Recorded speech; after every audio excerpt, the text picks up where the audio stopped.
Quelle est la plus grande vitesse que tu aies atteinte en moto? 362,4. C'est ma zone max actuellement. Aouh, pas facile.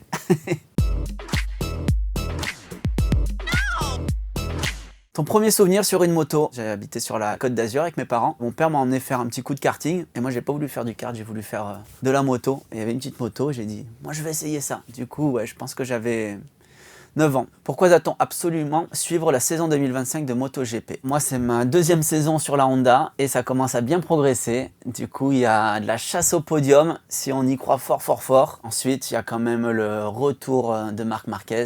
Il y a la Dream Team chez Ducati là, avec Pecco, double champion du monde, et Marquez, qui nous démonte tous, hein, faut le dire, pour voir un peu cette domination de Marquez et Jojo qui s'arrache pour aller chercher les podiums. Faut pas rater 2025. Pourquoi as-tu décidé de porter le chiffre 5? Ça vient de l'entraîneur que j'avais à l'époque qui m'avait mis le 5 sur la moto parce que lui avait un pilote dans les années 80 qui était très fort, très sensible et qui battait plein de monde. Et du coup, il s'était attaché au chiffre 5. Et comme il a une jolie forme, ce numéro, en fait, on s'est habitué à l'avoir. Moi, je sais que sur ma mini-moto, quand j'allais faire les courses en Italie, je le découpais le numéro et j'essayais de faire des belles formes. Et en fait, en ayant gagné ensuite quelques championnats, il nous tient à cœur et ça devient mon chiffre, mon numéro.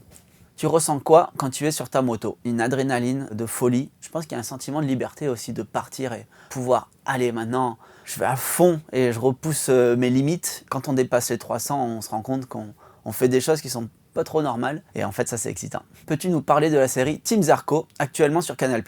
Team Zarco, ça a été un début en 2023 pour expliquer un peu les à côté des Grands Prix. Et en fait, ça a été extra parce que ça m'a donné une super popularité auprès des gens. Et ça me fait vraiment plaisir de partager des moments comme ça et de voir que ça marche si bien. Et qu'en plus, Canal rediffuse à la télé, c'est très touchant.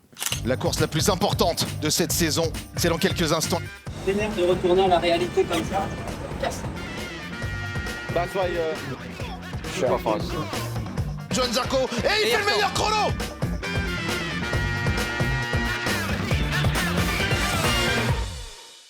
Selon toi, quel est le circuit le plus physique? Eh bien, je dirais que c'est le Texas. C'est un circuit où il y a 20 virages et c'est là où en tout cas mon cœur monte le plus haut et qu'il a le plus de mal à redescendre parce que même s'il y a des lignes droites assez longues, les freinages sont tellement durs et il faut balancer la moto à droite, à gauche en permanence et c'est difficile sur 40 minutes. Quel souvenir gardes-tu de ta victoire au GP en Australie en 2023? Un souvenir de soulagement parce que c'est clair qu'on me tannait. Allez, à quand la première victoire? À quand la première victoire? Ah, Johan, c'est dommage, pourquoi tu gagnes pas? Et au bout d'un moment, ça tournait dans ma tête et ça devenait lourd, quoi. Et quand j'ai pu gagner, il y a de la joie, mais il y a du soulagement sur un circuit vraiment extraordinaire au milieu de l'océan. C'est juste magique et de la fierté en fait, c'est ça que j'en garde. On l'attendait, la victoire de Johann Zarco dans la catégorie MotoGP.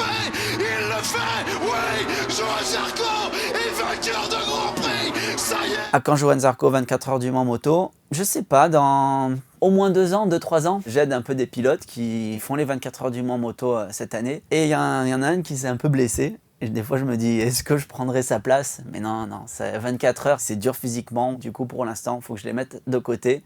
Et j'y reviendrai dans quelques années. Tu le sens comment, le Grand Prix de France? Un circuit où j'ai le public tout pour moi. Et ça, c'est magique. Et pour la première fois en 17 ans de carrière, j'ai demandé à ma maman de venir sur le Grand Prix. Du coup, elle devrait être là et voir ce public à fond pour moi devant elle, je crois que ça va être assez émouvant. Où te sens-tu le mieux? Sur le fauteuil de la boîte à questions ou sur la selle de ta moto? J'avoue, c'est plutôt confortable, mais la moto, ça reste mon élément. Ah ouais, trop bien. Avec le 5.